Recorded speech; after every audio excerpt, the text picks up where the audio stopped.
बहुत समय पहले की बात है। एक छोटे से राज्य में राजा विक्रम सिंह का शासन था। राजा न्यायप्रिय लेकिन कठोर मिजाज के थे।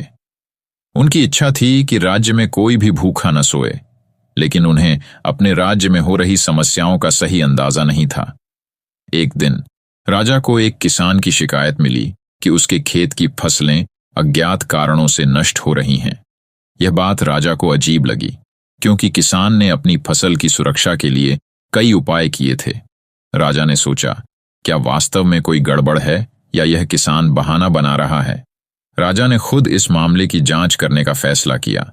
उन्होंने अपनी पहचान छुपाकर किसान के खेत में रात बिताने का निश्चय किया। उन्होंने एक साधारण वेश में किसान के पास जाकर कहा, मैं एक यात्री हूं और रात के लिए ठहरने की जगह ढूंढ रहा हूं। किसान ने उन्हें अपने घर में ठहरने की अनुमति दी और दोनों ने साथ में भोजन किया। रात होने पर राजा ने किसान से खेत में रुकने की इच्छा जताई। किसान ने थोड़ा संकोच किया, लेकिन फिर मान गया। रात के अंधेरे में राजा खेत के एक कोने में छुपकर बैठ गए। अचानक आधी रात के करीब उन्होंने देखा कि खेत में कुछ हलचल हो रही है। जैसे ही उन्होंने ध्यान से देखा, कुछ परछाइयां फसलें काटती और उन्हें बर्बाद करती नजर आईं। राजा के मन में डर और उत्सुकता का मिश्रण था। उन्हें समझ नहीं आ रहा था कि ये परछाइयां कौन हैं और क्यों फसलें नष्ट कर रही हैं। तभी उन्होंने अपने पास रखे तलवार को निकाला और साहस बटोरकर उन परछाइयों की ओर बढ़े। लेकिन जैसे ही वे उनके पास पहुंचे, परछाइयां अचानक गायब हो गईं। राजा हैरान थे कि आखिर ये सब कैसे हो रहा था। अगले दिन राजा ने किसान को पूरी बात बताई और कहा, तुम चिंता मत करो, मैं खुद इस राज को सुलझाऊंगा। अगले 3 दिनों तक राजा हर रात खेत में छुपकर बैठते, लेकिन हर बार वही होता। परछाइयां आती, फसलें बर्बाद करती और गायब हो जाती। आखिरकार चौथे दिन एक बूढ़ा साधु गांव में आया।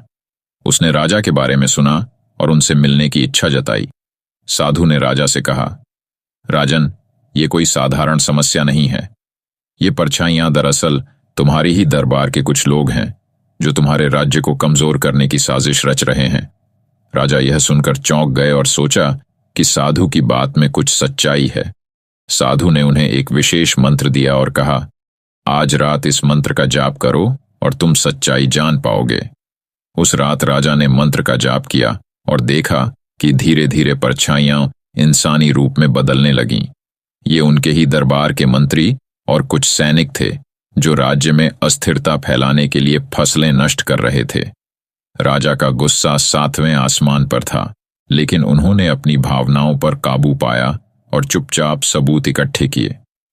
अगले दिन राजा ने दरबार में उन सभी दोषियों को बुलाया और उन्हें जनता के सामने उनकी साजिश का पर्दाफाश किया। किसानों ने राजा की इस न्यायप्रियता को देखकर उन्हें धन्यवाद दिया। इसके बाद राजा ने न केवल दोषियों को सजा दी, बल्कि यह भी सुनिश्चित किया कि आगे से कोई भी किसान की फसल को हानि न पहुंचा सके। इस तरह राजा ने न केवल अपने राज्य को एक बड़ी समस्या से बचाया, बल्कि राज्य की जनता का विश्वास भी जीता।